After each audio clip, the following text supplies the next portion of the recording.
මේක අඟල් 4 සොකට් එකයි. අඟල් 4 සොකට්.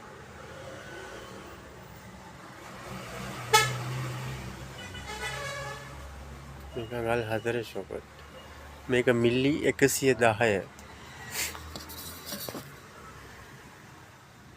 මිලි 110 අඟල් 4. ඇතුල් පැත්ත අඟල් 4. මේ ඇතුලෙන් අඟල් 4ට තියෙන. මිලි 110. මේක ගොඩක් ඩෙනේජ් පයිප් වලට තමයි යන්නේ.